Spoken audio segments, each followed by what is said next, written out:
आज हम स्टार्ट करेंगे विज्ञान। ठीक है, विज्ञान में भी हम बायोलॉजी स्टार्ट करेंगे यानी जीव विज्ञान स्टार्ट करेंगे।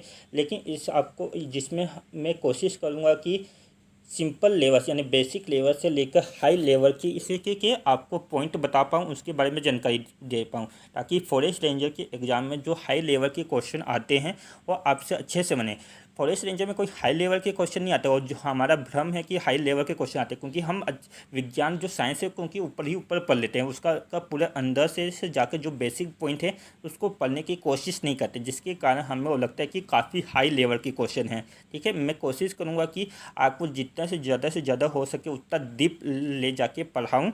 ठीक है, तो स्टार्ट करते हैं, कहते हैं विज्ञान।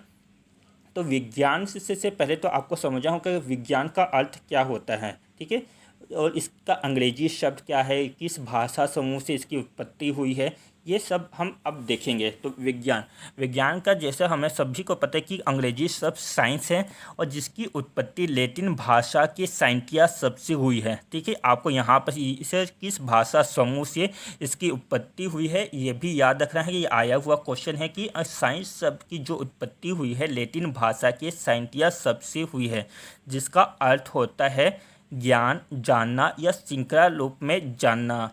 अब इसकी हिंदी परिभाषा देखते हैं। विज्ञान विज्ञान दो शब्दों से मिलकर बना है, वि और ज्ञान, जिसमें वि का अर्थ विशिष्ट है, अर्थात विज्ञान का अर्थ क्या हुआ, विशिष्ट ज्ञान हुआ। अब विज्ञान की परिभाषा देखते हैं कि विज्ञान की परिभाषा सब अपने अपने ढंग से देख सकते हैं। आप भी अपने ने शब्दों में विज्ञान की परिभाषा दे सकते हैं। तो मैं विज्ञान की परिभाषा आप देखते हैं। विज्ञान से आशय ऐसे ज्ञान से है जो कि यथार्थ हो, जिसका परीक्षण निरीक्षण किया जा सके, जिसके नियम व सिद्धांत सर्वकालिक हो, यानी काफ़ी लंबे समय तक चल सके। ऐसा ना हो कि आज मैंने सिद्धांत प्रस्तुत किया और अगले 1-2 साल में ही उसका खंडन होने लगा, यानी उस सर्वकालिक यानी काफ़ी यानी लंबे समय तक चलते रहे। और साथ ही साथ जिसकी भविष्यवाणी करना संभव हो वहाँ विज्ञान कहलाता है। ठीक है, तो विज्ञान से ऐसे ज्ञान से जो कि यथार्थ हो, जिसका परीक्षण निरीक्षण किया जा सके, जिसका नियम व सिद्धांत सर्वकालिक हो तथा भविष्यवाणी करना संभव हो। अब देखते हैं कि विज्ञान को कितने भागों में किस रूप में विभाजित किया जा सकता है। तो विज्ञान को मुख्यतः 2 भागों में बांटा जा सकता है, एक सजीव विज्ञान यानी लिविंग ऑर्गेनिक, और एक निर्जीव विज्ञान यानी नॉन लिविंग। ठीक है, लिविंग और नॉन लिविंग की ये किस हिसाब से इनको डिवाइड किया जाता है, अब उस पर चर्चा करते हैं। सजीव विज्ञान, ठीक है, जो हमारे आसपास के वातावरण में उपस्थित हों और वे वृद्धि करें। ठीक है, इसके ये पॉइंट आपको याद रखिएगा, जो वृद्धि करे और अपना ना वंश बढ़ाने के लिए प्रयास करे, यानी उसके वंश बढ़ाने के लिए क्या करेंगे, प्रजनन करे। ठीक है, निषेचन क्रिया के थ्रू या किसी भी क्रिया के थ्रू वहाँ अपना वंश बढ़ाए यानी प्रजनन करे।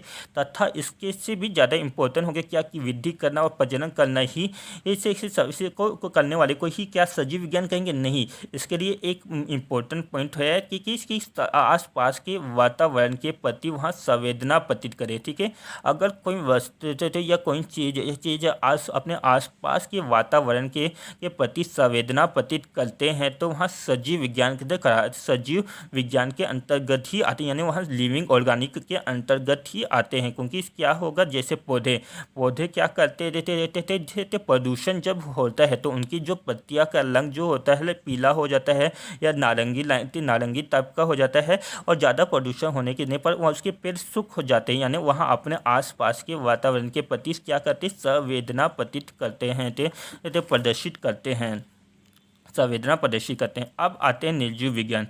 तो निर्जीव विज्ञान क्या होगा, जो ना तो वृद्धि करे, ना ही प्रजनन करे, ना ही संवेदना करे, संवेदना करे। तो इसके अंतर्गत क्या आएगा, भौतिक विज्ञान और रसायन विज्ञान, और वहाँ पर सजीव विज्ञान के में क्या आया था, जीव विज्ञान आ रहा है।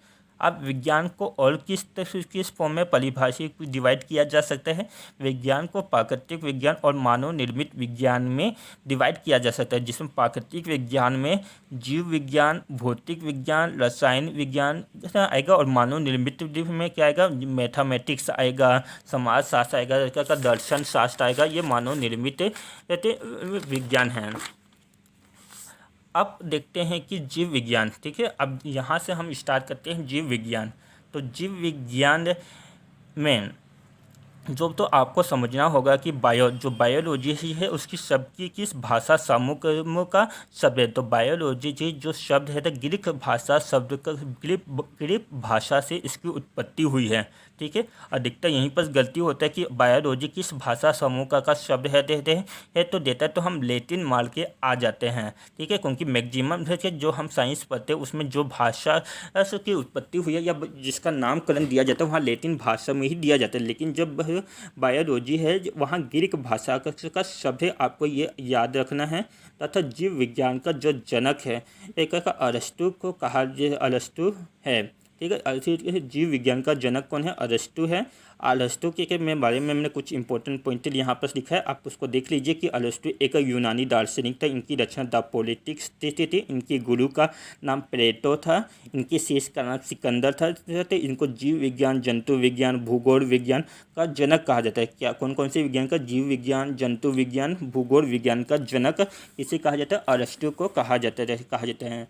अब देखते हैं कि जो जीव विज्ञान शब्द है वो किसने दिया था। तो यहाँ जीव विज्ञान नामक शब्द लेमार्क तथा टिवलेनस नामक दो फ्रांसीसी वैज्ञानिकों ने दिया था। अब ये लेमार्क जो फ्रांसीसी वैज्ञानिक थे उनकी एक रचना थी फिलोसफी ऑफ जूलॉजिकल। ठीक है, क्या थी? फिलोसफी ऑफ जूलॉजिकल, जिसमें उन्होंने कहा था कि हम शरीर के जिस अंग का जितना से ज़्यादा इस्तेमाल करेंगे, जितना से ज़्यादा यूज करेंगे वहाँ उतना ज़्यादा विकसित होंगे। और इसके विपरीत जिन चीज़ों का हम इसे इस्तेमाल करना तक कम कर देंगे वहाँ धीरे धीरे नष्ट हो जाएगा। जैसे मानव ने अपने पुच्छ का इस्तेमाल करना बंद कर दिया तो वहाँ धीरे धीरे नष्ट हो गया और वर्तमान में हमारे पास पुच्छ नहीं है। ठीक है, ये है। अब देखते हैं जीव विज्ञान को फर्दर डिवाइड किया गया है जंतु विज्ञान और वनस्पति विज्ञान में। तो जीव विज्ञान यानी बायोलॉजी का पिता किसे कहा जाता है? अरस्तु का। और जंतु विज्ञान से यानी जूलॉजी का पिता भी अरस्तु है। अरस्तु ने इस जो जंतु विज्ञान पर एक अपनी पुस्तक लिखी है, हिस्टोरिया ऑफ एनीमिया। ठीक है, और वही वनस्पति विज्ञान का यानी बोटेनिक का पिता थियोपेस्टर को कहा जाता है जिसकी एक रचना है हिस्टोरिया प्लांटडम। ठीक है, तो इसके सिर्फ इसी प्रकार मैंने यहाँ पर कुछ पॉइंट लिखे हैं नोट्स के फॉर्म में, जिसमें लिखा है चिकित्सा शास्त्र का जनक किसे कहा जाता है? हिप्पोक्रेटस को कहा जाता है। भूगोल का जनक अरस्तु को कहा जाता है। आधुनिक भूगोल का जनक इलेटोस्टेनीज को कहा जाता है। ग्राहक के गति का नियम केपलर ने दिया था। ग्राहक के गति का नियम किसने दिया था? केपलर ने दिया था। सभी ग्रह सूर्य के चारों ओर घूमती है, ये यहाँ किसने कहा था? कोपरनिकस ने कहा था। जितने भी ग्रह होते हैं वहाँ सूरज के चारों ओर चक्कर लगाते हैं, यहाँ कोपरनिकस ने कहा था। और उत्प्लावन का सिद्धांत आर्किमिडीज ने दिया था। और इतिहास का जनक हेरोडोटस को कहा जाता है। अब देखते हैं कि जीव विज्ञान, ठीक है, जो जंतु विज्ञान है उसका आधुनिक जनक किसे कहा जाता है? तो जंतु विज्ञान का आधुनिक जनक कार्ल लिनियस को कहा जाता है। अब कार्ल लिनियस के बारे में कुछ इंपॉर्टेंट पॉइंट देखते हैं। कार्ल लिनियस को ही वर्गीकरण का जनक कहा जाता है क्योंकि इन्होंने जंतु समूह को 2 वर्गों में विभाजित किया था। किस में विभाजित किया है? 2 वर्ग में विभाजित किया है, जातियों और वंश के आधार पर। अर्थात इसके जो सिद्धांत जो दिया था उसको द्विपदी सिद्धांत कहा जाता है। यह द्विपदी नामकरण किसने दिया था? कार्ल लिनियस ने दिया था। कार्ल लिनियस को ही टेक्सोनोमी का जन्मदाता कहा जाता है। तो कार्ल लिनियस की अब रचना देखते हैं। कार्ल लिनियस की रचना सिस्टम नेचुरल है, फिलोसफी ऑफ बोटेनिक है और जेनरम पेट्रम है। ठीक है, जेनरम पेट्रम सन 1853 में इनकी रचना थे जिसका बाद में विस्तार बेटम और हुकर नामक दो वैज्ञानिक ने दिया था। जनरल पेट्रम ने कार्ल लिनियस ने कब लिखा था? 1753 में लिखा था। ठीक है, उसका विस्तार 1852 में हुआ था, बेटम और हुकर ने किया था। अब देखते हैं कि जंतु विज्ञान को कितने समूह में विभाजित किया गया है। तो जंतु विज्ञान को जाति, वंश, कुल, गण, वर्ग, संघ और जगत के आधार पर कुल 7 भागों में विभाजित किया गया है। ठीक है, सबसे छोटी जिसमें जगत यानी जीव जगत की सबसे छोटी इकाई क्या है? जाति, उससे ऊपर है वंश, उसके ऊपर है कुल और उसके ऊपर गण और वर्ग, संघ और जगत। ठीक है, तो जंतु जगत की सबसे बड़ी या जीव जंतु जगत की सबसे बड़ी यूनिट क्या है? किंगडम यानी जगत है, उसके नीचे यूनियन है और सबसे छोटी इकाई जाति यानी स्पीशीज है।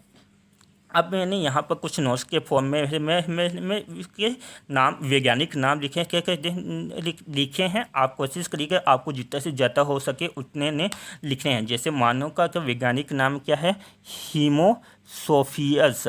और मेढक का वैज्ञानिक नाम क्या है? लाना टिगलिना। आम का वैज्ञानिक नाम है मेंजीफेरा इंडिका। शेर का नाम पेंटेरा लुइस। मटर का नाम पिसम सेटियम। ठीक है, पिसम सेटियम। डॉल्फिन का नाम है प्लेंटिसा गेंगटीसा प्लेंटिसा गेंगटीसा। तो आप कोशिश करिएगा जितना हो सके उतना आप उसका वैज्ञानिक नाम लिख सके जो पेपर में की दृष्टि से इसे इम्पोर्टेंट हो। ठीक है, इम्पोर्टेंट ही लिखिएगा, जो का आलतू फालतू चीज़ में मत पड़िएगा। अब नेक्स्ट क्लास में हम देखेंगे कि वर्गीकरण देखेंगे जिसमें कोशिका के आधार पर, जिसमें हमें रॉबर्ट विटेकर का जो सिद्धांत था, मोनेरा, प्रोटिस्टा, फंजाइल या प्लांट क्या होते हैं, इन पर चर्चा करेंगे नेक्स्ट क्लास में।